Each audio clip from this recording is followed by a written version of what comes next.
19ਵਾਂ chapter ਥੋੜੀ ਜੀ repetition ਆ, ਥੋੜਾ ਜਿਹਾ ਨਵਾਂ ਅਸੀਂ ਦੇਖਣਾ ਹਰੇਕ ਚੀਜ਼ ਦੇ ਵਿੱਚ।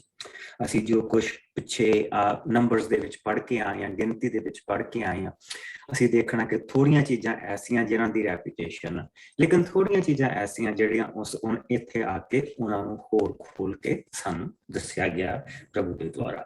19ਵਾਂ ਭਾਵ ਇਸ ਦੀਆਂ ਪਹਿਲੀਆਂ 13 ਆਇਤਾਂ ਜਿਸ ਨੂੰ मैं पढ़ देना पास्टर जी। गो अहेड मेरा बेटा। सारिਆਂ ਨੂੰ जय मसीह दी। जय मसीह। सफा हैगा पुराने नेम ਦਾ 275। ਸ਼ਰਨ ਲੈਣ ਵਾਲੇ ਸ਼ਹਿਰ। ਜਦੋਂ ਪ੍ਰਭੂ ਤੁਹਾਡਾ ਪਰਮੇਸ਼ਰ ਉਹਨਾਂ ਕੌਮਾਂ ਨੂੰ ਨਾਸ਼ ਕਰ ਦੇਵੇ ਜਿਨ੍ਹਾਂ ਦੀ ਧਰਤੀ ਉਹ ਤੁਹਾਨੂੰ ਦੇ ਰਿਹਾ ਹੈ, ਤਾਂ ਤੁਸੀਂ ਉਹਨਾਂ ਨੂੰ ਖਤਮ ਕਰ ਦੇਣਾ ਅਤੇ ਉਹਨਾਂ ਦੇ ਨਗਰਾਂ ਅਤੇ ਘਰਾਂ ਦੇ ਤੇ ਕਬਜ਼ਾ ਕਰਕੇ ਆਪ ਉਹਨਾਂ ਵਿੱਚ ਰਹਿਣ ਲੱਗ ਪੈਣਾ। ਪਰ ਤੁਸੀਂ ਪ੍ਰਭੂ ਤੋਂ ਤੁਹਾਨੂੰ ਮਿਲੇ ਉਹਨਾਂ ਸ਼ਹਿਰਾਂ ਵਿੱਚੋਂ 3 ਵੱਖਰੇ ਕਰ ਲੈਣਾ। ਤਦ ਤੁਸੀਂ ਉਸ ਸਾਰੀ ਧਰਤੀ ਨੂੰ ਜੋ ਪ੍ਰਭੂ ਤੁਹਾਡਾ ਪਰਮੇਸ਼ਰ ਤੁਹਾਨੂੰ ਦੇ ਰਿਹਾ ਹੈ 3 ਹਿੱਸਿਆਂ ਵਿੱਚ ਵੰਡ ਲੈਣਾ ਅਤੇ ਉਹਨਾਂ ਦੇ ਨਾਲ 3 ਸੜਕਾਂ ਵੀ ਇੱਕੋ ਜਿਹੇ ਫਾਸਲੇ ਤੇ ਬਣਾ ਲੈਣਾ, ਤਾਂ ਜੋ ਲੋੜ ਸਮੇਂ ਹਰ ਕਾਤਲ ਮਨੁੱਖ ਸ਼ਰਨ ਲੈਣ ਦੇ ਲਈ ਉਹਨਾਂ ਸ਼ਹਿਰਾਂ ਵਿੱਚ ਜਾ ਸਕੇ। ਪਰ ਇਹਨਾਂ ਸ਼ਹਿਰਾਂ ਵਿੱਚ ਸ਼ਰਨ ਦੇ ਲਈ ਕੇਵਲ ਉਹੀ ਮਨੁੱਖ ਜਾਏਗਾ ਜਿਸ ਨੇ ਆਪਣੇ ਕਿਸੇ ਗੁਆਂਢੀ ਦਾ ਅਣਜਾਣੇ ਵਿੱਚ ਹੀ ਕਤਲ ਕੀਤਾ ਹੋਵੇ, ਬਿਨਾਂ ਕਿਸੇ ਪਹਿਲੀ ਦੁਸ਼ਮਣੀ ਦੇ। ਉਦਾਹਰਣ ਦੇ ਤੌਰ ਤੇ ਕੋਈ ਆਦਮੀ ਆਪਣੇ ਗੁਆਂਢੀ ਦੇ ਨਾਲ ਜੰਗਲ ਵਿੱਚ ਲੱਕੜੀਆਂ ਕੱਟਣ ਜਾਂਦਾ ਹੈ। ਉੱਥੇ ਲੱਕੜੀਆਂ ਕੱਟਦੇ ਸਮੇਂ ਉਸ ਦੇ ਕੁਹਾੜੇ ਦਾ ਫਲ ਅੱਗਿਓਂ ਲੱਥ ਕੇ ਉਸ ਦੇ ਗੁਆਂਢੀ ਨੂੰ ਜਾ ਵੱਜੇ ਅਤੇ ਉਸ ਦਾ ਗੁਆਂਢੀ ਮਰ ਜਾਵੇ, ਤਾਂ ਇਸ ਹਾਲਤ ਵਿੱਚ ਉਹ ਮਨੁੱਖ ਇਹਨਾਂ ਨਗਰਾਂ ਵਿੱਚ ਕਿਸੇ ਵਿੱਚ ਸ਼ਰਨ ਦੇ ਲਈ ਨੱਠ ਕੇ ਜਾ ਸਕਦਾ ਹੈ। ਨਹੀਂ ਤਾਂ ਹੋ ਸਕਦਾ ਕਿ ਬਦਲਾ ਲੈਣ ਵਾਲਾ ਦੂਰੀ ਦੇ ਕਾਰਨ ਉਸ ਕਾਤਲ ਨੂੰ ਜਾ ਫੜੇ ਅਤੇ ਉਸ ਨੂੰ ਮਾਰ ਦੇਵੇ, ਜਦੋਂ ਕਿ ਉਹ ਮੌਤ ਦੀ ਸਜ਼ਾ ਦਾ ਹੱਕਦਾਰ ਨਹੀਂ ਹੈ, ਕਿਉਂਕਿ ਉਸ ਮਨੁੱਖ ਦੀ ਉਸ ਦੇ ਗੁਆਂਢੀ ਨਾਲ ਕੋਈ ਦੁਸ਼ਮਣੀ ਨਹੀਂ ਸੀ। ਇਸ ਲਈ ਮੈਂ ਤੁਹਾਨੂੰ ਆਗਿਆ ਦੇ ਰਿਹਾ ਹਾਂ ਕਿ ਤੁਸੀਂ 3 ਨਗਰ ਵੱਖਰੇ ਕਰ ਛੱਡਣਾ। ਫਿਰ ਜੇਕਰ ਪ੍ਰਭੂ ਤੁਹਾਡਾ ਪਰਮੇਸ਼ਰ ਤੁਹਾਡੀਆਂ ਹੱਦਾਂ ਨੂੰ ਹੋਰ ਵਧਾ ਦੇਵੇ, ਜਿਸ ਤਰ੍ਹਾਂ ਉਸਨੇ ਤੁਹਾਡੇ ਪੁਰਖਿਆਂ ਨਾਲ ਸਹੁੰ ਚੁੱਕੀ ਸੀ, ਅਰਥਾਤ ਉਹ ਤੁਹਾਨੂੰ ਉਹਨਾਂ ਨਾਲ ਪ੍ਰਤਿਗਿਆ ਕੀਤੀ ਸਾਰੀ ਧਰਤੀ ਦੇ ਦੇਵੇ, ਤਾਂ ਤੁਸੀਂ 3 ਹੋਰ ਨਗਰ ਇਹਨਾਂ 3 ਦੇ ਨਾਲ ਮਿਲਾ ਦੇਣਾ। ਪ੍ਰਭੂ ਤੁਹਾਨੂੰ ਉਹ ਸਾਰੀ ਧਰਤੀ ਜ਼ਰੂਰ ਦੇਵੇਗਾ ਜੇਕਰ ਤੁਸੀਂ ਪ੍ਰਭੂ ਆਪਣੇ ਪਰਮੇਸ਼ਰ ਨੂੰ ਪਿਆਰ ਕਰੋ ਅਤੇ ਉਸਦੇ ਸਭ ਰਾਹਾਂ ਤੇ ਚੱਲੋ। ਸੋ ਤੁਸੀਂ ਇਸ ਤਰ੍ਹਾਂ ਕਰੋ ਤਾਂ ਉਹ ਧਰਤੀ ਤੇ ਜੋ ਪ੍ਰਭੂ ਤੁਹਾਡਾ ਪਰਮੇਸ਼ਰ ਤੁਹਾਨੂੰ ਮਲਕੀਅਤ ਦੇ ਤੌਰ ਤੇ ਦੇ ਰਿਹਾ, ਕਿਸੇ ਮਾਸੂਮ ਦਾ ਖੂਨ ਡੋਲਣ ਤੋਂ ਬਚੇ ਰਹੋਗੇ, ਜਿਸ ਦੇ ਖੂਨ ਦੇ ਦੋਸ਼ੀ ਤੁਸੀਂ ਠਹਿਰੋਗੇ। ਪਰ ਜੇਕਰ ਕੋਈ ਮਨੁੱਖ ਆਪਣੀ ਕਿਸੇ ਦੁਸ਼ਮਣੀ ਦਾ ਕਰਕੇ ਕਿਸੇ ਨੂੰ ਕਤਲ ਕਰ ਦਿੰਦਾ ਹੈ ਅਤੇ ਇਹਨਾਂ ਸ਼ਹਿਰਾਂ ਵਿੱਚੋਂ ਕਿਸੇ ਇੱਕ ਵੱਲ ਦੌੜ ਜਾਂਦਾ ਹੈ, ਤਾਂ ਉਹ ਕਾਤਲ ਦੇ ਆਪਣੇ ਨਗਰ ਦੇ ਲੋਕ ਉਸ ਨੂੰ ਉੱਥੋਂ ਸੱਦਾ ਘੱਲਣ ਅਤੇ ਉਸ ਨੂੰ ਫੜ ਕੇ ਉਸ ਦੇ ਬਦਲਾ ਲੈਣ ਵਾਲਿਆਂ ਦੇ ਹੱਥੀਂ ਸੌਂਪ ਦੇਣ, ਤਾਂ ਜੋ ਉਹ ਮਾਰਿਆ ਜਾਵੇ। ਤੁਸੀਂ ਉਸ ਕਾਤਲ ਦੇ ਕਿਸੇ ਤਰ੍ਹਾਂ ਦਾ ਤਰਸ ਨਾ ਕਰਨਾ, ਸਗੋਂ ਤੁਸੀਂ ਇਸ ਤਰ੍ਹਾਂ ਕਰਨ ਦੁਆਰਾ ਇਸਰਾਇਲ ਵਿੱਚੋਂ ਮਾਸੂਮ ਦੇ ਖੂਨ ਦਾ ਬਦਲਾ ਲੈਣਾ ਕਿ ਤੁਹਾਡਾ ਭਲਾ ਹੋਵੇ। ਪੜ੍ਹੇ ਸੁਣੇ ਜਾਣ ਤੇ ਸਾਰਿਆਂ ਨੂੰ ਸ਼ੀਸ਼ ਬਰਕਤ ਮਿਲੇ। ਹੁਣ ਅਸੀਂ ਇੱਥੇ 2 ਕੈਟਾਗਰੀਜ਼ ਦੇਖਦੇ ਤੇ ਨੰਬਰ 1 ਕਿ ਅਗਰ ਕੋਈ ਇਨਸਾਨ ਕਿਸੇ ਦਾ ਔਰ ਉਸਨੂੰ 2 ਤੋਂ ਜ਼ਿਆਦਾ ਕਿਸੇ ਲੋਕਾਂ ਨੇ ਦੇਖਿਆ ਨਹੀਂ, ਉਸਦੀ ਕੋਈ ਜਿਸ ਤਰ੍ਹਾਂ ਕਿ ਤੁਸੀਂ ਇਹ ਕਹਿ ਲਓ ਕਿ ਗਵਾਹੀ ਕੋਈ ਨਹੀਂ, ਔਰ ਉਸਨੇ ਉਸ ਬੰਦੇ ਨੂੰ ਜਿਹੜਾ ਕਤਲ ਕੀਤਾ ਹੈਗਾ ਆ ਉਹ ਇੱਕ ਤਰ੍ਹਾਂ ਦੀ ਗਲਤੀ ਸੀ। ਜਿੱਦਾਂ ਕਿ ਮੰਨ ਲਓ ਕਿ ਲੱਕੜੀਆਂ ਕੱਟਦਾ ਸੀਗਾ ਤੇ ਜਿਹੜਾ ਉੱਤੇ ਫਲ ਸੀਗਾ ਉਹ ਲੱਥ ਗਿਆ ਤੇ ਉਹ ਜਾ ਕੇ ਬੰਦੇ ਦੇ ਲੱਗਾ, ਜਾਂ ਹੋਰ 200 ਕਾਰਨ, ਤਾਂ ਉਸ ਬੰਦੇ ਦੇ ਕੋਲ ਇੱਕ ਮੌਕਾ ਆ ਕਿ ਉਹ ਇਹਨਾਂ ਸ਼ਹਿਰਾਂ ਦੇ ਵਿੱਚ, ਜਿੱਦਾਂ ਕਿ ਹਰ 2 ਕਬੀਲਿਆਂ ਦੇ ਗੱਭੇ ਇੱਕ ਸ਼ਹਿਰ ਉਹਨਾਂ ਨੇ ਇਸ ਦੇ ਲਈ ਛੱਡ ਦਿੱਤਾ ਸੀ, ਉਸ ਸ਼ਹਿਰ ਦੇ ਵਿੱਚ ਜਾ ਸਕਦਾ, ਉੱਥੇ ਜਾ ਕੇ ਸ਼ਰਨ ਲੈ ਸਕਦਾ, ਜਦ ਉੱਤੇ ਉਸਦਾ ਜਿਹੜਾ ਕੇਸ ਆ ਉਹ ਚੱਲਦਾ ਪਿਆ। ਅਗਰ ਤਾਂ ਉਸਨੇ ਕਿਸੇ ਦੁਸ਼ਮਣੀ ਕਰਕੇ ਮਾਰਿਆ ਤੇ ਫਿਰ ਪ੍ਰਭੂ ਨੇ ਕਿਹਾ ਕਿ ਨਹੀਂ, ਉਸਨੇ ਮਾਸੂਮ ਦਾ ਖੂਨ ਡੋਲਿਆ, ਉਸਨੇ ਇਹ ਜਾਣ ਬੁੱਝ ਕੇ ਕੀਤਾ, ਤੇ ਫਿਰ ਉਸ ਨੂੰ ਉਹਨਾਂ ਲੋਕਾਂ ਦੇ ਹੱਥਾਂ ਦੇ ਵਿੱਚ ਸੌਂਪ ਦਿੱਤਾ ਜਾਵੇ। ਪਰ ਜੇਕਰ ਉਹ ਇਨਸਾਨ ਗਲਤੀ ਦੇ ਨਾਲ, ਕਿਸੇ ਗਲਤੀ ਦੇ ਕਾਰਨ, ਜਿਸ ਤਰ੍ਹਾਂ ਤੁਸੀਂ ਇਹ ਕਹਿ ਲਓ ਕਿ ਅਣਜਾਣੇ ਦੇ ਵਿੱਚ ਕਿਸੇ ਦੀ ਮੌਤ ਹੋ ਗਈ ਆ ਉਸਦੇ ਹੱਥੋਂ, ਤਾਂ ਉਸਦੇ ਕੋਲ ਇੱਕ ਸ਼ਹਿਰ ਆ ਜਿੱਥੇ ਉਹ ਜਾ ਸਕਦਾ। ਐਂਡ ਮੋਸਟ ਆਫ ਆਲ ਇਹ ਜਿਹੜੇ ਸ਼ਹਿਰ ਸੀਗੇ ਇਹ ਲੇਵੀਆਂ ਦੇ ਦੁਆਰਾ ਚਲਾਏ ਜਾਂਦੇ ਸੀ। ਜਿਹੜੇ ਲੇਵੀ ਪੁਰੋਹਿਤ ਸੀਗੇ ਉਹ ਇਹਨਾਂ ਦੇ ਟੇਕ ਕੇਅਰ ਕਰਦੇ ਸੀ, ਔਰ ਉਹਨਾਂ ਨੂੰ ਉਸ ਸ਼ਹਿਰ ਦੇ ਵਿੱਚ ਜਿੱਦਾਂ ਕਿ ਹਰ ਰੋਜ਼ ਦਾ ਜਿਹੜਾ ਕੰਮ ਸੀਗਾ ਉਹ ਲੋਕ ਕੰਮ ਕਰਦੇ ਸੀਗੇ ਆਪਣਾ, ਔਰ ਉਹਨਾਂ ਨੂੰ ਉੱਥੇ ਭੋਜਨ ਦਿੱਤਾ ਜਾਂਦਾ ਸੀ, ਸਾਰੀਆਂ ਚੀਜ਼ਾਂ ਦਿੱਤੀਆਂ ਜਾਂਦੀਆਂ ਸੀ। ਔਰ ਫਿਰ ਜਿਹੜਾ ਜੁਬਲੀ ਜਿਹੜੀ ਆਉਂਦੀ ਸੀ ਹਰੇਕ 50 ਸਾਲ ਦੇ ਬਾਅਦ, ਅਗਰ ਉਹ ਜੁਬਲੀ ਉਸ ਬੰਦੇ ਦੇ ਉੱਥੇ ਰਹਿੰਦਿਆਂ ਆ ਜਾਵੇ ਤਾਂ ਉਸ ਜੁਬਲੀ ਤੋਂ ਬਾਅਦ ਉਹ ਬੰਦਾ ਆਜ਼ਾਦ ਹੋ ਜਾਂਦਾ ਸੀ।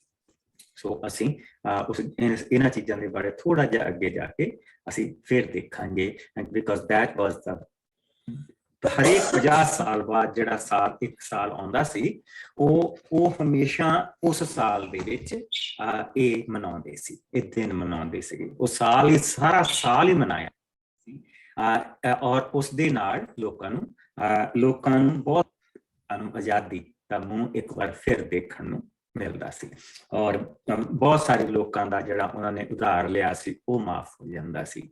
ਬਹੁਤ ਸਾਰੇ ਲੋਕਾਂ ਨੂੰ ਆਪਣੀਆਂ ਜ਼ਮੀਨਾਂ ਵਾਪਸ ਮਿਲ ਜਾਂਦੀਆਂ ਸੀ, ਕਿਉਂਕਿ ਜ਼ਮੀਨ ਪ੍ਰਭੂ ਨੇ ਇਹਨਾਂ ਨੂੰ ਦਿੱਤੀ ਨਹੀਂ ਸੀ, ਜ਼ਮੀਨ ਦਾ ਮਾਲਕ ਪ੍ਰਭੂ ਸੀ, ਇਸ ਜ਼ਮੀਨ ਨੂੰ ਵਰਤਦੇ ਪਏ ਸੀ। ਇਸ ਕਰਕੇ ਜਿਹੜੇ ਇਹਨਾਂ ਦੇ ਜਿਹੜੇ ਲਾਜ਼ ਆ ਸਾਰੇ ਪ੍ਰਭੂ ਨੇ ਇਹਨਾਂ ਨੂੰ ਦੇਣੇ ਆ, ਉਹ ਬਿਲਕੁਲ ਵੱਖਰੇ। ਸੋ ਹੁਣ ਅਸੀਂ ਆਹ ਜਿਹੜੀਆਂ ਚੀਜ਼ਾਂ ਅਸੀਂ ਦੇਖਦੇ ਹਾਂ ਕਿ ਭਾਈ ਦੂਸਰੇ ਦੀਆਂ ਹੱਦਾਂ ਦੇ ਵਿੱਚ ਹਲ ਨਾ ਪਾਓ, ਇਹ ਗੁਨਾਹ ਆ, ਇਹ ਕਿੱਥੋਂ ਆਇਆ? ਆਓ ਹੁਣ ਅਸੀਂ ਉਹਨਾਂ ਚੀਜ਼ਾਂ ਨੂੰ ਦੇਖੀਏ। 14ਵੀਂ ਆਇਤ ਦੇ ਵਿੱਚ ਲਿਖਿਆ ਵੀ ਤੁਸੀਂ ਉਸ ਧਰਤੀ ਤੇ ਜੋ ਪ੍ਰਭੂ ਤੁਹਾਡਾ ਪਰਮੇਸ਼ਰ ਤੁਹਾਨੂੰ ਮਲਕੀਅਤ ਦੇ ਤੌਰ ਤੇ ਦੇ ਰਿਹਾ ਹੈ, ਆਪਣੇ ਗੁਆਂਢੀ ਦੀ ਜ਼ਮੀਨ ਦੀਆਂ ਹੱਦਾਂ ਨੂੰ ਅੱਗੇ ਨਾ ਸਰਕਾਉਣਾ ਜੋ ਤੁਹਾਡੇ ਪੁਰਖਿਆਂ ਨੇ ਰੱਖੀਆਂ।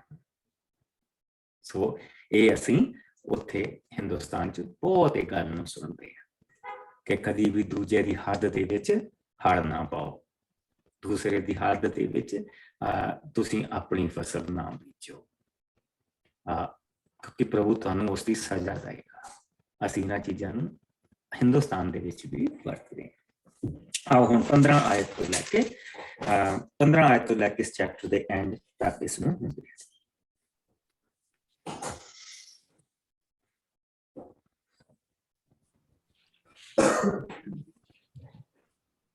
ਜੀ ਕਿਹੜਾ ਪੜ੍ਹਨਾ ਤੁਸੀਂ? 14 ਤੋਂ? ਹਾਂਜੀ, ਨਹੀਂ 14 ਤੋਂ ਅਖੀਰ ਤੱਕ, ਚੈਪਟਰ ਦੇ ਅਖੀਰ ਤੱਕ।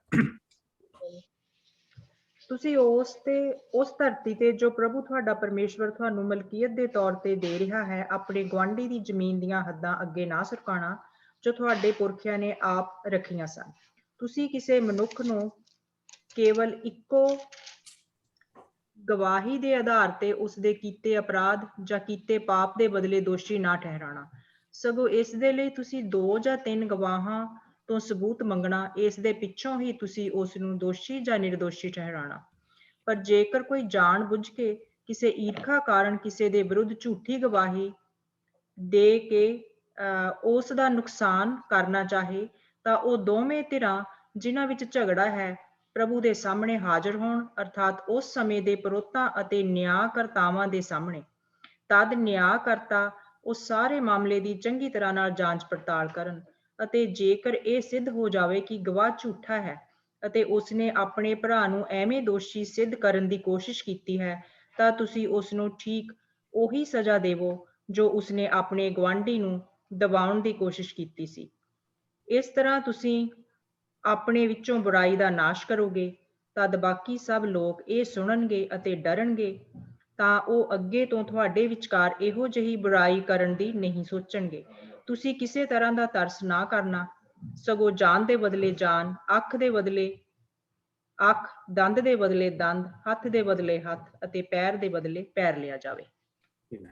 ਅਸੀਂ ਹੁਣ ਜਿਸ ਲਈ ਪ੍ਰਭੂ ਦੇ ਵਚਨ ਦੇ ਵਿੱਚ ਦੇਖਦੇ ਪਏ ਹਾਂ ਤੇ ਇਹੋ ਹੀ ਚੀਜ਼ ਨਿਕੋਡੀਮਸ ਨੇ ਕਹੀ ਸੀ ਕੀ ਸਾਡੇ ਧਰਮ ਗ੍ਰੰਥਾਂ ਦੇ ਵਿੱਚ ਇਹ ਨਹੀਂ ਲਿਖਿਆ ਕਿ ਇੱਕ ਜਾਂ ਦੋ ਗਵਾਹਾਂ ਦਾ ਹੋਣਾ ਜ਼ਰੂਰੀ ਹੈ, ਇਸ ਤੋਂ ਪਹਿਲਾਂ ਤੁਸੀਂ ਕਿਸੇ ਦੇ ਉੱਤੇ ਸਜ਼ਾ ਲਾਓ? ਔਰ ਅਸੀਂ ਦੇਖਦੇ ਹਾਂ ਕਿ ਪੂਰੇ 2000 ਸਾਲ ਬੇਸਿਕਲੀ ਯਹੂਦੀ ਕੌਮ ਨੂੰ ਸਜ਼ਾ ਮਿਲੀ ਸੀ। 2000 ਸਾਲ ਬਾਅਦ ਉਹਨਾਂ ਨੂੰ ਮੁੜ ਕੇ ਆਪਣੀ ਧਰਤੀ ਤੇ ਜਾਣਾ ਨਸੀਬ ਹੋਇਆ ਸੀ। ਔਰ ਆਲਮੋਸਟ 2000 ਸਾਲ 1943-44 ਦੇ ਵਿੱਚ ਉਹਨਾਂ ਨੂੰ ਆਪਣੀ ਧਰਤੀ ਤੇ ਵਾਪਸ ਜਾਣਾ ਨਸੀਬ ਹੋਇਆ ਸੀ। ਸਨ 70 ਦੇ ਉਜੜੇ ਸੀ ਉੱਥੋਂ। ਕਿਉਂ? ਕਿਉਂਕਿ ਉਹਨਾਂ ਨੇ ਜਿਹੜੇ ਗਵਾਹ ਆਏ ਸੀ ਉਹ ਝੂਠੇ ਸੀ।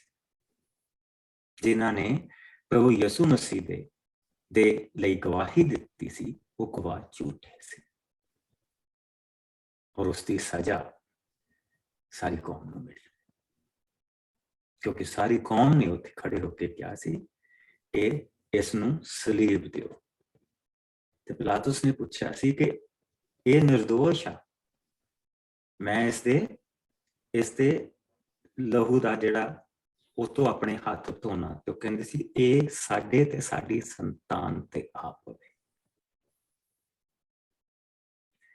2000 ਸਾਲ ਪੂਰੇ ਸਜ਼ਾ ਮਿਲੀ।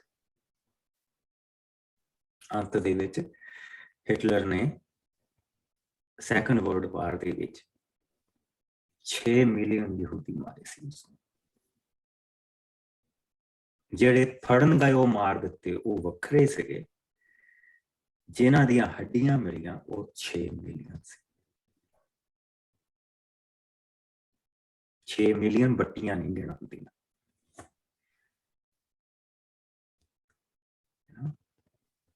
ਸੋ ਇਹ ਬਹੁਤ ਸੀਰੀਅਸ ਆ, ਇਹ ਚੀਜ਼ ਬਹੁਤ ਸੀਰੀਅਸ ਆ।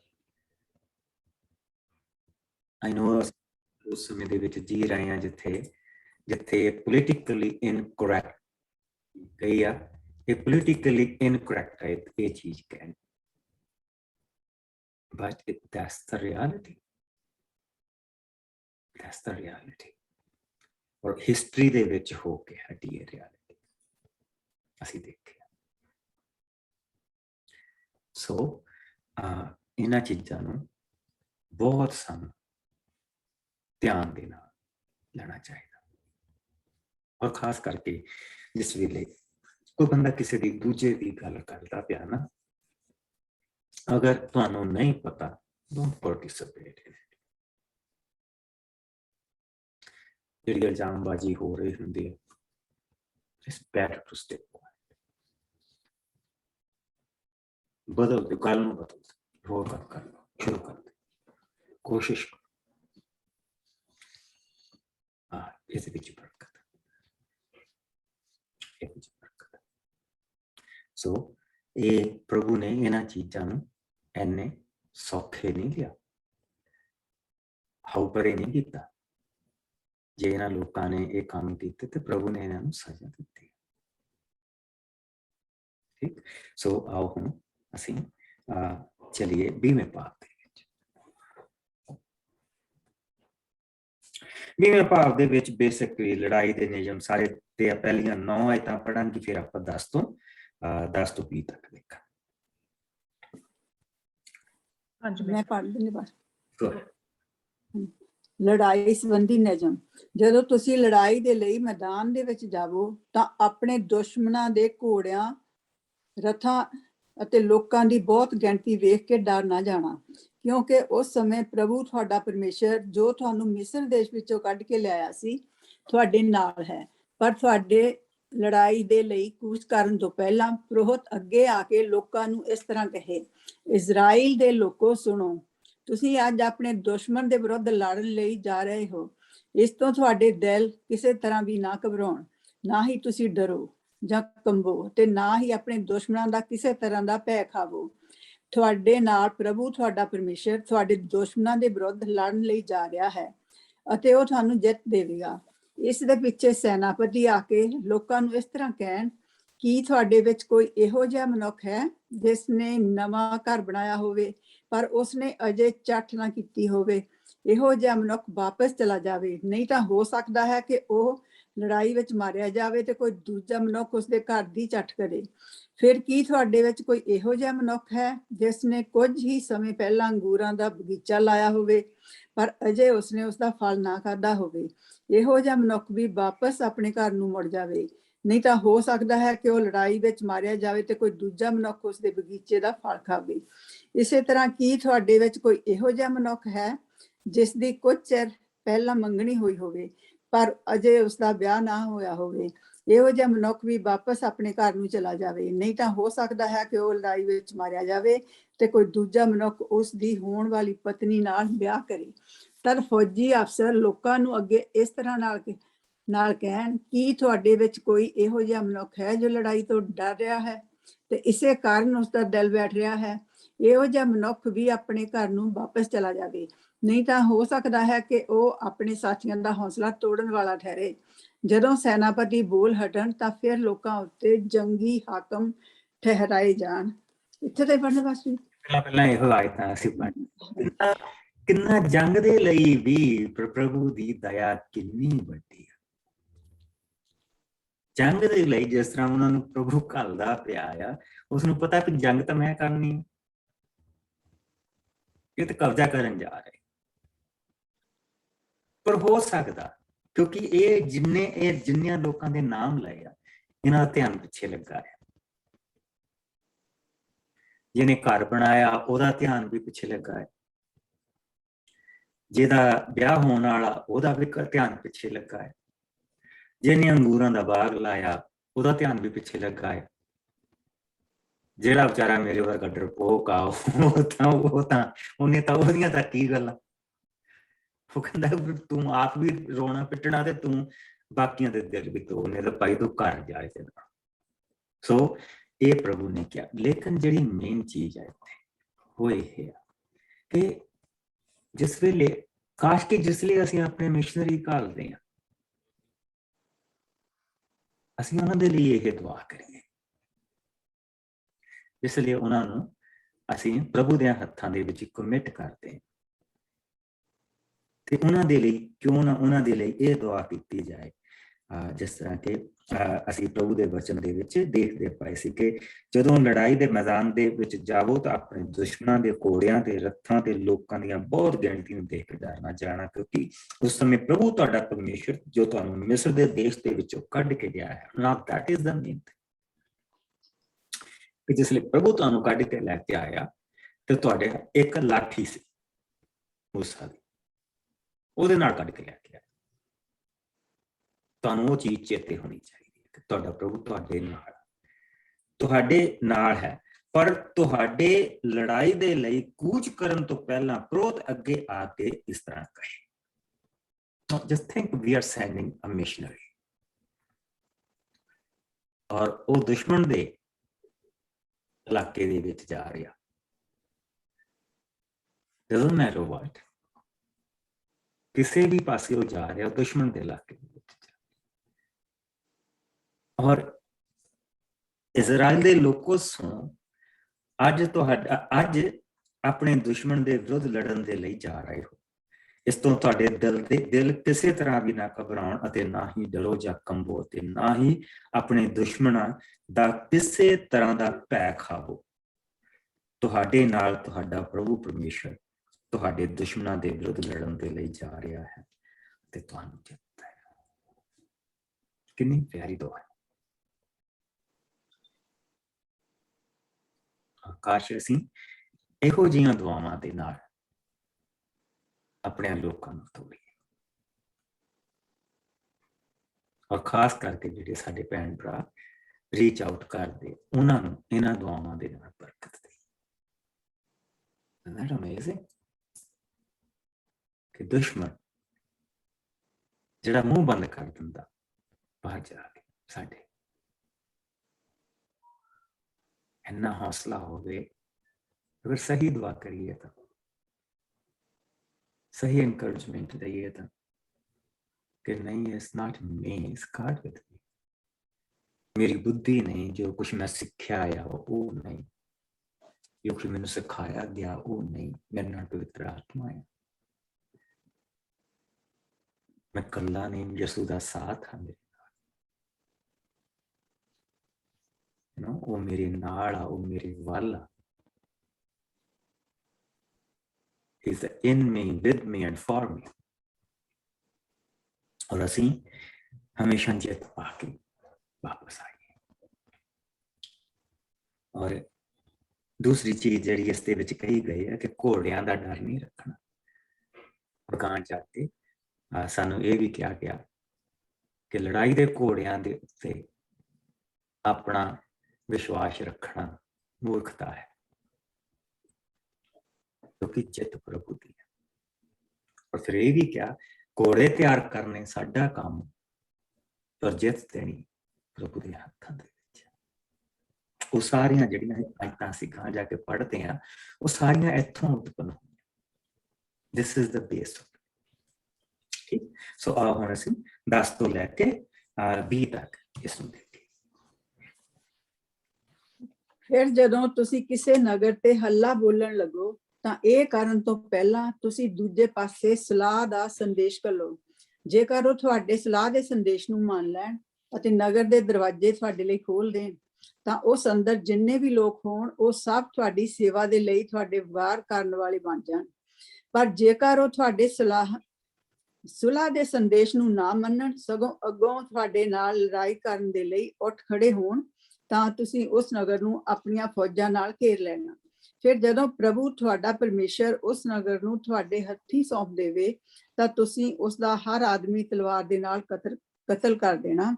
ਪਰ ਤੁਸੀਂ ਉਸ ਨਗਰ ਦੀਆਂ ਸਭ ਔਰਤਾਂ, ਬੱਚੇ, ਪਸ਼ੂ, ਬਾਕੀ ਸਭ ਮਾਲ ਮੱਤਾ ਆਪਣੇ ਲਈ ਲੁੱਟ ਦਾ ਮਾਲ ਕਰਕੇ ਰੱਖ ਲੈਣਾ।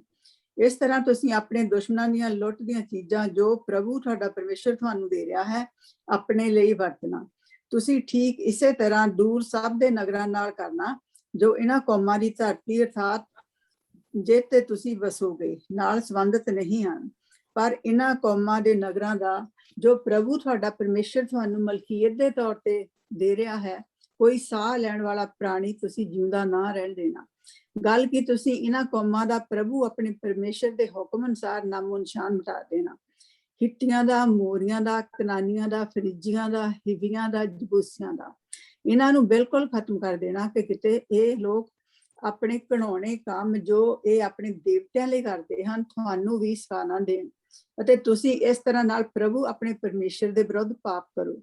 ਜਦੋਂ ਤੁਸੀਂ ਕਿਸੇ ਨਗਰ ਦੇ ਚਾਰ ਚਫੇਰੇ ਉਸ ਤੇ ਕਬਜ਼ਾ ਕਰਨ ਲਈ ਲੰਮੇ ਸਮੇਂ ਤੱਕ ਘੇਰਾ ਪਾਵੋ ਤਾਂ ਤੁਸੀਂ ਕੁਹਾੜੇ ਨਾਲ ਉੱਥੋਂ ਦੇ ਫਲਦਾਰ ਰੁੱਖਾਂ ਦਾ ਨਾਸ਼ ਨਾ ਕਰਨਾ, ਸਗੋਂ ਤੁਸੀਂ ਉਹਨਾਂ ਦਾ ਫਲ ਖਾਣਾ। ਯਾਦ ਰੱਖੋ, ਰੁੱਖ ਆਦਮੀ ਨਹੀਂ ਜਿਨ੍ਹਾਂ ਤੇ ਤੁਸੀਂ ਕਬਜ਼ਾ ਕਰ ਸਕਦੇ ਹੋ, ਪਰ ਜੋ ਰੁੱਖ ਫਲ ਦੇਣ ਵਾਲੇ ਨਹੀਂ ਹਨ ਉਹਨਾਂ ਨੂੰ ਤੁਸੀਂ ਕੱਟ ਕੇ ਉਸ ਨਗਰ ਦੇ ਵਿਰੁੱਧ ਲੜਦੇ ਸਮੇਂ ਆਪਣੇ ਬਚਾਓ ਲਈ ਉਸ ਸਮੇਂ ਤੱਕ ਵਰਤ ਸਕਦੇ ਹੋ ਜਦੋਂ ਤੱਕ ਉਸ ਤੇ ਤੁਸੀਂ ਕਬਜ਼ਾ ਨਾ ਕਰ ਲਓ। ਫਲਦਾਰ ਰੁੱਖ ਨੂੰ ਕਦੀ ਨਹੀਂ ਵੱਢਣਾ। ਮੇਨ ਚੀਜ਼ ਇਹ ਹੈ ਕਿ ਅਸੀਂ ਬਾਰ-ਬਾਰ ਉਹਨਾਂ ਲੋਕਾਂ ਦੇ ਬਾਰੇ ਪੜ੍ਹਦੇ ਆ ਰਹੇ ਹਾਂ ਕਿ ਹਿੱਤੀਆਂ ਦਾ, ਮੋਰੀਆਂ ਦਾ, ਕਨਾਨੀਆਂ ਦਾ, ਫਰਿੱਜੀਆਂ ਦਾ, ਹਿੱਬੀਆਂ ਦਾ, ਯਬੂਸੀਆਂ, ਔਰ ਇਹ ਸਾਰੇ ਦੇ ਸਾਰੇ ਜਿਹੜੇ ਲੋਕ ਆ ਇੱਕ ਨਾਮ ਤੋਂ ਔਰ ਹਾਮ ਦੇ ਖਾਨਦਾਨ ਦੇ ਵਿੱਚੋਂ ਪੈਦਾ ਹੋਏ।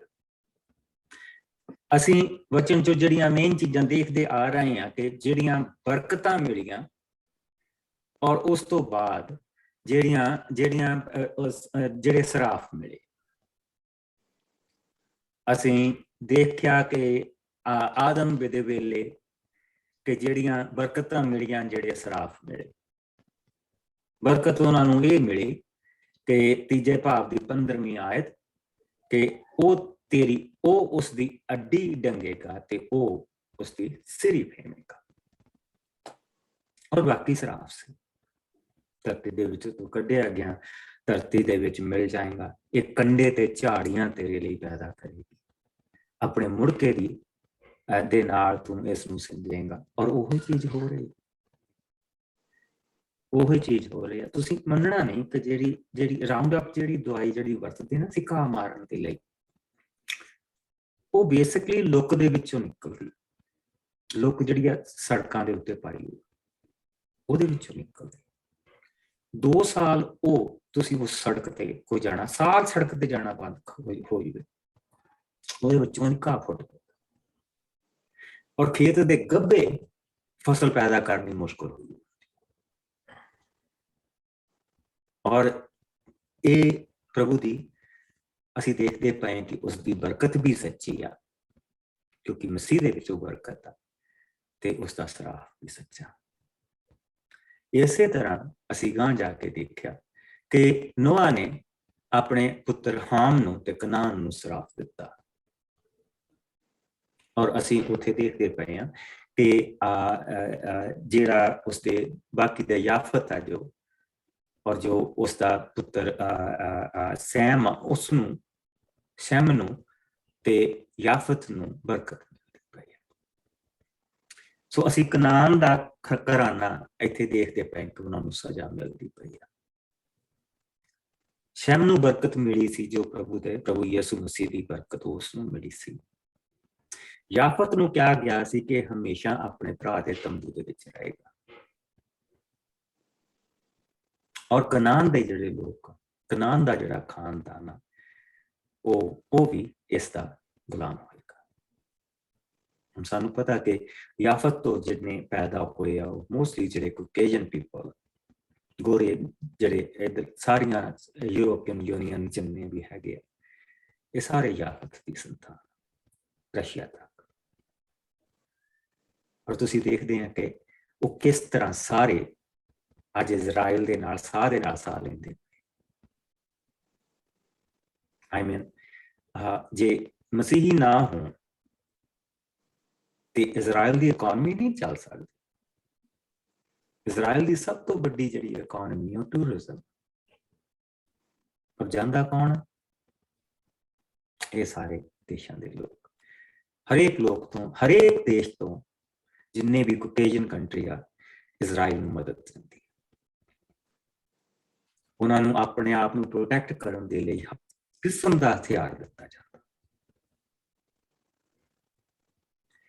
ਸੋ ਅਸੀਂ ਉਸ ਜਿਹੜੀ ਬਰਕਤ ਮਿਲੀ ਸੀ ਨੋਹਾ ਦੇ ਵੇਲੇ, ਉਸ ਨੂੰ ਅੱਜ ਪੂਰੀਆਂ ਹੁੰਦਿਆਂ ਦੇਖਦੇ ਪਏ। ਉਸ ਤੋਂ ਬਾਅਦ ਗਾਂ ਜਾ ਕੇ ਅਬਰਾਹਮ ਦੇ ਪੁੱਤਰਾਂ ਨੂੰ, ਇਸ਼ਮਾਇਲ ਨੂੰ ਬਰਕਤ ਮਿਲੀ ਸੀ ਇਹ ਗਧੇ ਦੀ ਤਰ੍ਹਾਂ ਰਹੇਗਾ, ਔਰ ਇਹ ਸਾਰਿਆਂ ਦੇ ਨਾਲ ਇਹਦੀ ਦੁਸ਼ਮਣੀ। ਸੋ ਅਸੀਂ ਅੱਜ ਦੇਖਦੇ ਪਏ ਹਾਂ ਕਿ ਇਸਹਾਕ ਦੀ ਸੰਤਾਨ ਜੋ ਇਜ਼ਰਾਈਲੀ ਲੋਕ ਆ, ਦੂਸਰੇ ਪਾਸੇ ਅਸੀਂ ਉਹਨਾਂ ਦੇ ਆਲੇ ਦੁਆਲੇ ਜਿਹੜੇ ਕੰਟਰੀ ਬਸੇ ਹੋ ਸਾਰੇ ਬੇਸਿਕਲੀ ਇਸ਼ਮਾਇਲ ਦੀ ਸੰਤਾਨ।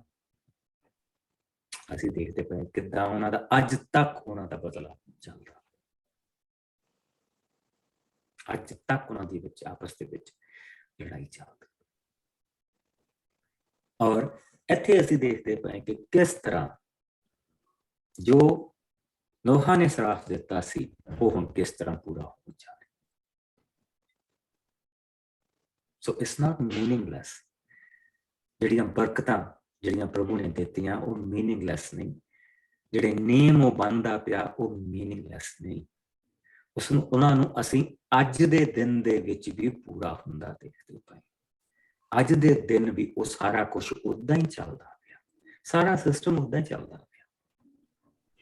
19-21 ਇੱਧਰ ਉੱਧਰ ਹੁੰਦੀ ਰਹਿੰਦੀ ਆ, ਲੇਕਿਨ ਮੁੜ ਕੇ ਜਿਹੜੀਆਂ ਹੈਗੀਆਂ ਚੀਜ਼ਾਂ ਉਹ ਫਿਰ ਉੱਥੇ ਆ ਕੇ ਫਿਰ ਸੈੱਟ ਹੋ ਜਾਂਦੀਆਂ। ਉਬਾਲਾ ਜਿਹਾ ਉੱਠਦਾ, ਵੱਖਰੇ ਵੱਖਰੇ ਹੁੰਦੇ, ਲੇਕਿਨ ਫਿਰ ਉੱਥੇ ਕੱਟ ਕੇ ਜਾਂਦਾ ਸਾਰਾ ਕੁਝ। ਸੋ ਅਸੀਂ ਦੇਖਦੇ ਪਏ ਕਿ ਕਿਸ ਤਰ੍ਹਾਂ ਇਹ ਸਾਰੀਆਂ ਚੀਜ਼ਾਂ ਹੋ ਰਹੀਆਂ। ਸੋ ਪ੍ਰਭੂ ਨੇ ਜਿਹੜੀ ਉਹਨਾਂ ਨੂੰ ਇਹ ਚੀਜ਼ ਅੱਗੇ ਫਿਰ ਕਹੀ ਕਿ ਤੁਸੀਂ ਉਹਨਾਂ ਦਾ ਮਾਲ ਮੱਤਾ ਰੱਖ ਲੈਣਾ। ਤੁਸੀਂ ਅਗਰ ਤਾਂ ਉਹ ਸਲਾਹ ਕਰਦੇ ਆ, ਅਗਰ ਤਾਂ ਉਹ ਇਹ ਚੀਜ਼ ਨੂੰ ਮੰਨਦੇ ਆ ਕਿ ਯੂ ਨੋ ਵਟ ਪ੍ਰਭੂ ਇਹਨਾਂ ਨੂੰ ਜਿੱਤਾਂ ਦਿੰਦਾ ਆ ਰਿਹਾ, ਸੋ ਕਿਉਂ ਨਾ ਅਸੀਂ ਸਲਾਹ ਕਰ ਲਈਏ, ਤਾਂ ਤੁਸੀਂ ਉਹਨਾਂ ਨੂੰ ਆਪਣੇ ਨੌਕਰ ਰੱਖ ਸਕਦੇ। ਲੇਕਿਨ ਅਗਰ ਉਹ ਨਹੀਂ ਤਾਂ ਫਿਰ ਤੁਸੀਂ ਉਹਨਾਂ ਦੇ ਵਿੱਚੋਂ ਕਿਸੇ ਨੂੰ ਲੈ ਸਕਦੇ। ਕਿਉਂ? ਕਿਉਂਕਿ ਅਸੀਂ ਪਿੱਛੇ ਵੀ ਪੜ੍ਹ ਕੇ ਹਟੇ ਕਿ ਟੇਰੇ ਲਾਉਣ ਵਾਲੇ, ਨਜੂਮੀ, ਉਸ ਤੋਂ ਬਾਅਦ ਝਾੜ ਫੂਕਾ ਕਰਨ ਵਾਲੇ, ਉਹਨਾਂ ਸਾਰਿਆਂ ਨੂੰ ਅਸੀਂ ਪਿੱਛੇ ਦੇਖ ਕੇ ਹਟੇ। ਔਰ ਪ੍ਰਭੂ ਨੇ ਕਿਹਾ ਕਿ ਉਹ ਲੋਕ ਜਿਨ੍ਹਾਂ ਨੇ, ਕਿਉਂਕਿ ਅਸੀਂ ਇਹ ਵੀ ਦੇਖਿਆ ਸੀ ਕਿ ਜਿਹੜੇ ਆਤਮਾਵਾਂ ਨੂੰ ਬੁਲਾਉਂਦੇ ਆ, ਜਾਦੂਗਰੀ ਕਰਦੇ, ਅਸੀਂ ਦੇਖਿਆ ਸੀ ਕਿ ਇਟਸ ਨਾਟ, ਅਸੀਂ ਇਹ ਨਹੀਂ ਕਹਿ ਸਕਦੇ ਕਿ ਏਦਾਂ ਨਹੀਂ ਹੁੰਦਾ। ਅਸੀਂ ਕੱਲ ਦੇਖਿਆ ਸੀ ਕਿ ਕਿਸ ਤਰ੍ਹਾਂ ਸੈਮੂਅਲ ਦੀ ਜ਼ਿੰਦਗੀ ਦੇ ਵਿੱਚ ਉਹ ਸੱਚਾਈ ਸੀ सैमुअल ਨੂੰ ਦੁਆਰਾ ਉਸ ਜਾਦੂਗਰਨੀ ਨੇ ਬੁਲਾਇਆ ਔਰ ਸੈਮੂਅਲ ਆਇਆ। ਸੋ ਇਹ ਕਿਹੜਾ ਗਿਆਨ ਸੀ? well I didn't want to mention it, but ਕਿਉਂਕਿ ਉਹ ਪੁਸਤਕ ਜਿਹੜੀ ਹੈਗੀ ਆ ਉਹ ਅਸੈਪਟ ਨਹੀਂ ਕੀਤੀ ਗਈ Bible. there is a book of Enoch, ਜਿਸ ਦੇ ਵਿੱਚੋਂ ਸਾਨੂੰ ਪਤਾ ਲੱਗਦਾ, ਉਸਦੇ ਪਹਿਲੇ 5-6 ਚੈਪਟਰਾਂ ਤੋਂ ਪਤਾ ਲੱਗ ਜਾਂਦਾ ਕਿ ਇਹ ਕਿਸ ਤਰ੍ਹਾਂ ਇਹ ਜਿਹੜਾ ਗਿਆਨ ਆ ਜਿਹੜਾ ਦਿੱਤਾ ਗਿਆ, ਇਹ ਸਾਰਾ ਗਿਆਨ ਇਹ ਜਿਹੜੇ ਡਿਗੇ ਹੋਏ ਫਰਿਸ਼ਤੇ ਸੀ ਉਹਨਾਂ ਨੇ ਇਹ ਗਿਆਨ ਆਪਣੇ ਬੱਚਿਆਂ ਨੂੰ ਦਿੱਤਾ ਔਰ ਉਸ ਤੋਂ ਬਾਅਦ ਇਹ ਨਸਲਾਂ ਦੇ ਵਿੱਚ ਫੈਲਦਾ ਗਿਆ। ਔਰ ਉਸ ਤੋਂ ਬਾਅਦ ਵੀ ਇਹ ਨੋਹਾ ਤੋਂ ਬਾਅਦ ਵੀ ਈਵਨ ਇਹ ਚੱਲਦਾ ਰਿਹਾ, ਕਿਉਂਕਿ ਬਹੁਤ ਸਾਰੀਆਂ ਉਸ ਦੇ ਵਿੱਚ ਨੋਹਾ ਦੀ ਪਤਨੀ, ਉਹਨਾਂ ਦੀਆਂ 3 ਪਤਨੀਆਂ ਜਿਹੜੀਆਂ ਸੀਗੀਆਂ, ਉਹਨਾਂ ਦੇ ਵਿੱਚੋਂ ਜੀਨ ਸੀਗੇ, ਉਹ ਉਹਨਾਂ ਚੀਜ਼ਾਂ ਦੇ ਵਿੱਚੋਂ ਆਈਆਂ ਸੀ। ਸੋ ਬਹੁਤਾ ਸਮਾਂ ਨਹੀਂ ਲੱਗਾ ਤੇ ਲੋਕਾਂ ਦਾ ਧਿਆਨ ਪ੍ਰਭੂ ਤੋਂ ਪਰਾਂ ਹਟਣ ਦੇ ਲਈ ਉਹ ਮੁੜ ਕੇ ਫੇਰ, ਕਿਉਂਕਿ ਦੈਟਸ ਅ ਕੁਇਕ ਫਿਕਸ, ਜਿਹੜੇ ਲੋਕ ਕੁਇਕ ਫਿਕਸ ਲੱਭਦੇ ਪਏ ਆ, that is a quick fix. ਪ੍ਰਭੂ ਨੇ ਇੰਤਜ਼ਾਰ ਕਰਾਇਆ ਹਮੇਸ਼ਾ ਰਾਜਾ ਸਾਊਲ ਨੂੰ, ਉਹ ਇੰਤਜ਼ਾਰ ਨਹੀਂ ਕਰਨਾ ਮੰਗਦਾ, ਇਸ ਕਰਕੇ ਉਸਨੇ ਸੈਮੂਅਲ ਦੀ ਇੰਤਜ਼ਾਰ ਨਹੀਂ ਕੀਤਾ, ਉਸਨੇ ਆਪੇ ਬਲੀ ਦੇ ਦਿੱਤੀ ਤੇ ਉਹਦੀ ਜਗ੍ਹਾ ਲੈ ਲਈ। तो सैमुअल ने कहा तू की कीता? उसने कहा मेरे लोग ਜਿਹੜੇ ਸੀਗੇ ਉਹ ਇੰਨਾ ਉਹਨਾਂ ਦੇ ਵਿੱਚ ਧੀਰਜ ਨਹੀਂ ਸੀਗਾ। ਫਿਰ ਉਹ ਕੁਇਕ ਫਿਕਸ ਲੱਭਦਾ ਪਿਆ, ਜਾਦੂਗਰਨੀ ਦੇ ਕੋਲ ਗਿਆ, ਉਸਨੂੰ ਕੁਇਕ ਫਿਕਸ ਮਿਲ ਗਿਆ। ਉੱਥੋਂ ਸਾਨੂੰ ਪਤਾ ਲੱਗਦਾ ਕਿ ਇਹ ਜਿਹੜੇ ਲੋਕ ਹੈ ਕੁਇਕ ਫਿਕਸ ਦੇ ਵਿੱਚ ਸੀ ਔਰ ਪ੍ਰਭੂ ਦੇ ਪਿੱਛੇ ਚੱਲ ਕੇ ਇੱਕ ਸਾਫ਼ ਸੁਥਰੀ ਜ਼ਿੰਦਗੀ ਨਹੀਂ ਜੀਣਾ ਮੰਗਦੇ ਸੀ। ਪ੍ਰਭੂ ਨੇ ਇਹਨਾਂ ਕੋਲ ਬਹੁਤ ਨਾ ਵਿਕਲ ਪਰ ਇਹ ਨਹੀਂ ਮੰਨੇ। ਸੋ ਅੰਤ ਬਾਕੀ ਦੀ ਧਰਤੀ ਦੇ ਲੋਕਾਂ ਨੂੰ ਬਚਾਉਣ ਦੀ ਖਾਤਰ ਇਸ ਕੈਂਸਰ ਨੂੰ ਖਤਮ ਕਰਨਾ ਪਿਆ, ਇਸ ਕੈਂਸਰ ਨੂੰ ਖਤਮ ਕਰਨਾ ਪਿਆ। ਸੋ ਇਸ ਕਰਕੇ ਜਦੋਂ ਅਸੀਂ ਇਸ ਤਰੀਕੇ ਦੇ ਨਾਲ ਦੇਖਦੇ ਹਾਂ, ਜਿਸ ਤਰ੍ਹਾਂ ਕਿ ਇੱਕ ਡਾਕਟਰ ਜਿਸ ਵੇਲੇ ਸਾਡੀ ਚੀੜ ਫਾੜ ਕਰਦਾ ਤੇ ਉਹ ਕੈਂਸਰ ਔਰ ਉਹਦੇ ਜਿੱਥੇ ਹੁੰਦਾ ਔਰ ਉਹਦੇ ਆਲੇ ਦੁਆਲੇ ਦੇ ਮਾਸ ਨੂੰ ਵੀ ਉਹ ਕੱਟ ਦਿੰਦਾ ਤਾਂ ਕਿ ਇਹ ਮੁੜ ਕੇ ਨਾ ਹੋਵੇ। ਕਈ ਵਾਰੀ ਸਾਰੇ ਸਰੀਰ ਨੂੰ ਬਚਾਉਣ ਦੇ ਲਈ ਇੱਕ ਅੰਗ ਕੱਟਣਾ ਪੈਂਦਾ ਔਰ ਇਸੇ ਤਰ੍ਹਾਂ ਪ੍ਰਭੂ ਇਹ ਕੰਮ ਕਰਦਾ ਪਿਆ, ਇਸ ਕੈਂਸਰ ਨੂੰ ਖਤਮ ਕਰਦਾ। ਔਰ ਉੱਥੇ ਕਿਉਂਕਿ ਉਹ ਆਪਣੇ ਲੋਕਾਂ ਨੂੰ ਬਸਾਉਣ ਜਾ ਰਿਹਾ, ਆਪਣੇ ਜੇਠੇ ਨੂੰ ਬਸਾਉਣ ਜਾ ਰਿਹਾ, ਇਸ ਕਰਕੇ ਪ੍ਰਭੂ ਨੇ ਉਹਨਾਂ ਨੂੰ ਇਹ ਚੀਜ਼ ਕਹੀ ਕਿ ਉਹਨਾਂ ਵਿੱਚੋਂ ਕਿਸੇ ਨੂੰ ਨਾ ਰੱਖਣਾ, ਨਹੀਂ ਤਾਂ ਤੁਹਾਨੂੰ ਇੱਕ ਕੁਇਕ ਫਿਕਸ ਸਿਖਾ ਦੇਣਗੇ। ਔਰ ਤੁਸੀਂ ਉਹ ਲੋਕਾਂ ਜਿਹੜੇ ਕੁਇਕ ਫਿਕਸ ਲੱਭਦੇ ਪਏ,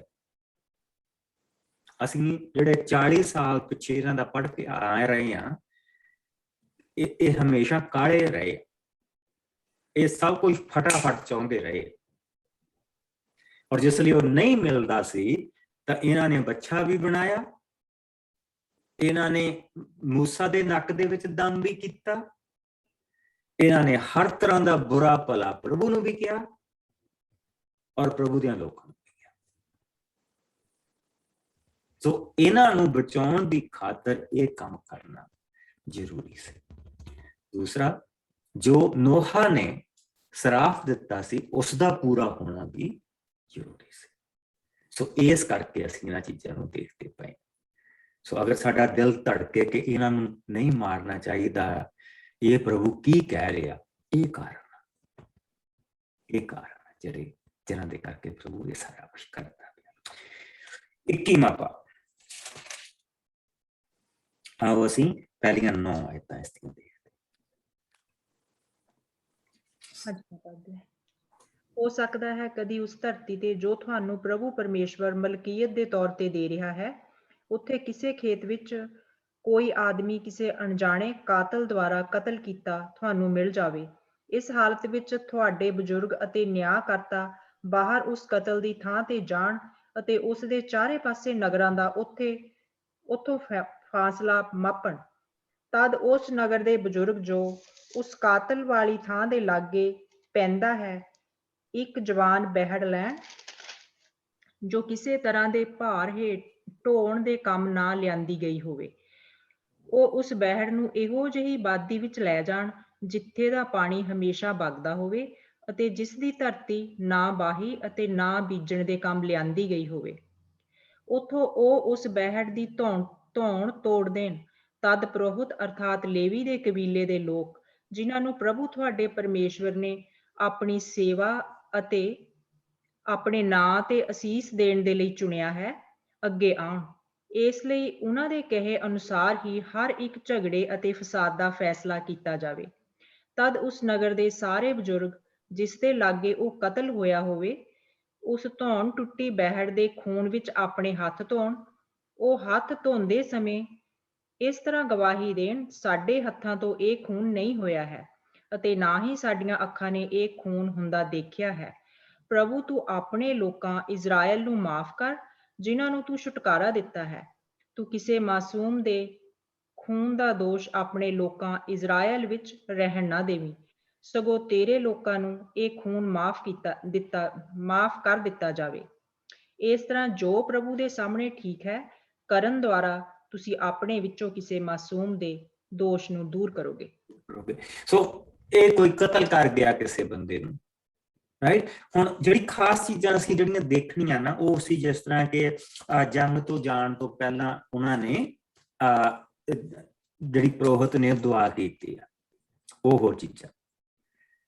ਮਾਸੂਮੀਅਤ ਦੇ ਵਿੱਚ ਅਗਰ ਕਿਸੇ ਦੇ ਇਸ ਤਰ੍ਹਾਂ ਦੀ ਕੋਈ ਗਲਤੀ ਹੋਈ ਹੋਵੇ ਔਰ ਨਹੀਂ ਪਤਾ, ਸੋ ਉਹ ਬਹਿੜ ਦਾ ਜਿਹੜਾ ਉਹਨਾਂ ਨੇ ਉੱਥੇ ਵਗਦੇ ਪਾਣੀ ਦੇ ਵਿੱਚ ਲਹੂ ਬਹਾਇਆ, ਉਹ ਇੱਕ ਮਾਫੀ ਦਾ, ਉਹ ਕੌਮ ਦੀ ਮਾਫੀ ਦੇ ਲਈ ਆ, ਕਿਉਂਕਿ ਉਹਨਾਂ ਨੂੰ ਬੰਦਾ ਨਹੀਂ ਪਤਾ, ਨਾ ਕੋਈ ਇੱਕ ਗਵਾਹ ਆ, ਨਾ ਕੋਈ ਕੁਛ ਹੋਰ ਆ।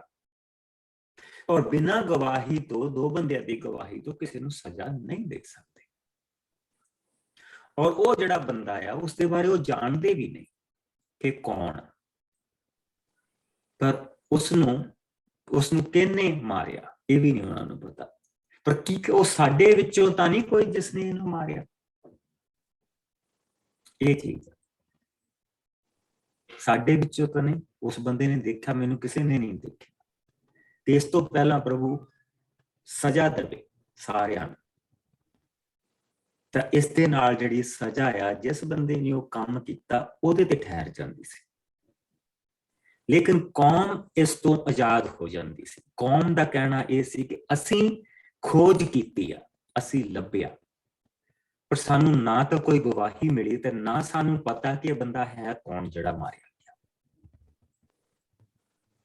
ਸੋ ਬੇਸਿਕਲੀ ਉਸਦਾ ਪ੍ਰੋਪਰ ਫਿਊਨਰਲ ਕੀਤਾ ਜਾਏ ਔਰ ਕੌਮ ਦੇ ਲਈ, ਉਹਨਾਂ ਸ਼ਹਿਰਾਂ ਦੇ ਲਈ ਉਹ ਬਲੀ ਦਿੱਤੀ ਜਾਵੇ। ਇਹ ਹੋ ਸਕਦਾ ਕਿ ਕਾਤਲ ਉੱਥੇ ਹੋ, ਉਹਨਾਂ ਦੇ ਵਿੱਚ ਹੀ ਹੋ, ਪਰ ਉਸ ਕਾਤਲ ਦੇ ਕਰਕੇ ਬਾਕੀ ਦੀ ਕੌਮ ਨੂੰ ਸਜ਼ਾ ਨਾ ਮਿਲੇ। ਇਸ ਦਾ ਮੇਨ ਰੀਜ਼ਨ ਹੈ। ਸੋ ਉੱਥੇ ਬਜ਼ੁਰਗ ਇਹ ਦੁਆ ਪ੍ਰਭੂ ਦੇ ਅੱਗੇ ਕਰਦੇ ਪਏ ਕਿ ਸਾਨੂੰ ਪਤਾ ਨਹੀਂ ਵੀ ਇਸ ਨੂੰ ਕਿਸ ਨੇ ਕਤਲ ਕੀਤਾ, ਨਾ ਸਾਡੀਆਂ ਅੱਖਾਂ ਨੇ ਦੇਖਿਆ, ਨਾ ਸਾਡੀਆਂ ਕੰਨਾਂ ਨੇ ਉਸ ਦੇ ਬਾਰੇ ਸੁਣਿਆ। ਸੋ ਪ੍ਰਭੂ ਤੂੰ ਸਾਨੂੰ ਇਹ ਗੁਨਾਹ ਮਾਫ ਕਰ। ਸੋ ਉਸ ਦੇ ਲਈ ਜਿਹੜਾ ਮਾਰਿਆ ਗਿਆ, ਉਸ ਦੇ ਲਈ ਬਲੀ ਦਿੱਤੀ ਗਈ ਔਰ ਕੌਮ ਦੇ ਲਈ ਬਲੀ ਦਿੱਤੀ ਗਈ।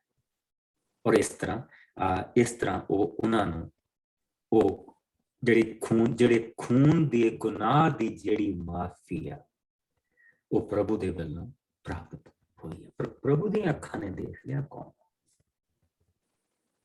ਔਰ ਪ੍ਰਭੂ ਦੀਆਂ ਅੱਖਾਂ ਨੇ ਦੇਖ ਲਿਆ ਕਿ ਜੇ ਕਿਸੇ ਨੇ ਦੇਖਿਆ ਵੀ ਆ ਤੇ ਦੱਸਿਆ ਨਹੀਂ, ਉਹਨੂੰ ਵੀ ਦੇਖ ਦਿੱਤਾ। ਪਰ ਉਸ ਦੀ ਸਜ਼ਾ ਬਾਕੀ ਲੋਕਾਂ ਦੇ ਲਈ ਆਈ, ਔਰ ਉਹ ਜਿਹੜਾ ਮਾਰਿਆ ਗਿਆ ਉਸ ਨੂੰ ਵੀ ਪ੍ਰਭੂ ਦੇ ਵੱਲੋਂ ਇਨਸਾਫ ਮਿਲ ਗਿਆ, ਕਿਉਂਕਿ ਇਨਸਾਫ ਕਰਨਾ ਪ੍ਰਭੂ ਦਾ ਕੰਮ, ਉਹ ਕਰਦਾ, ਹੀ ਇਜ਼ ਦਾ ਜੱਜ। ਸੋ ਇੱਥੇ ਸਾਨੂੰ ਇਹ ਦੱਸਿਆ ਗਿਆ ਕਿ ਜਿਸ ਲਈ ਤੁਸੀਂ ਵਾਅਦੇ ਦੀ ਧਰਤੀ ਦੇ ਉੱਤੇ ਜਾਣਾ ਤੇ ਇਹਨਾਂ ਨਿਯਮਾਂ ਦਾ ਧਿਆਨ ਰੱਖਣਾ। ਤਾਂ ਛੋਟੀ ਚੀਜ਼ ਤੋਂ ਲੈ ਕੇ ਵੱਡੀ ਚੀਜ਼ ਪ੍ਰਭੂ ਉਹਨਾਂ ਨੂੰ ਸਿਖਾ ਰਿਹਾ। ਇਸ ਤੋਂ ਪਹਿਲਾਂ ਕਿ ਉੱਥੇ ਜਾਣ। ਇੱਕ ਅਜੀਬ ਚੀਜ਼ ਹੈ, ਲੋਕ ਪਹਿਲਾਂ ਕਬਜ਼ਾ ਕੀਤਾ ਜਾਂਦਾ, ਫਿਰ ਨੇਮ ਬਣਾਇਆ ਜਾਂਦਾ, ਫਿਰ ਸਾਰਾ ਕੁਝ ਕੀਤਾ ਜਾਂਦਾ, ਫਿਰ ਲੀਡਰ ਚੁਣੇ ਜਾਂਦੇ ਆ। ਲੇਕਿਨ ਇਹ ਕੌਮ ਹਾਲੇ ਉੱਥੇ ਪਹੁੰਚੀ ਨਹੀਂ, ਹਾਲੇ ਜਰਦਨ ਦਰਿਆ ਦੇ ਦੂਜੇ ਪਾਸੇ ਆ, ਹਾਲੇ ਇਹ ਜੋਰਡਨ ਦੀ ਵੈਲੀ ਦੇ ਵਿੱਚ ਤੇ ਸੀਰੀਆ ਦੀ ਵੈਲੀ ਦੇ ਵਿੱਚ ਬੈਠੇ ਆ, ਔਰ ਇਹਨਾਂ ਨੂੰ ਸਾਰੇ ਨੇਮ ਦਿੱਤੇ ਜਾ ਰਹੇ, ਇਹਨਾਂ ਨੂੰ ਵਿਧਾਨ ਦਿੱਤਾ ਜਾ ਰਿਹਾ ਜਿਹੜਾ ਇਹਨਾਂ ਨੇ ਉੱਥੇ ਜਾ ਕੇ ਮੰਨਣਾ। ਸੋ ਆਓ ਹੁਣ ਆਪਾਂ ਦੇਖੀਏ ਇਸ ਦੀ 10 ਤੋਂ ਲੈ ਕੇ ਆਪਾਂ 14 ਆਇਤ ਤੱਕ ਦੇਖਾਂਗੇ।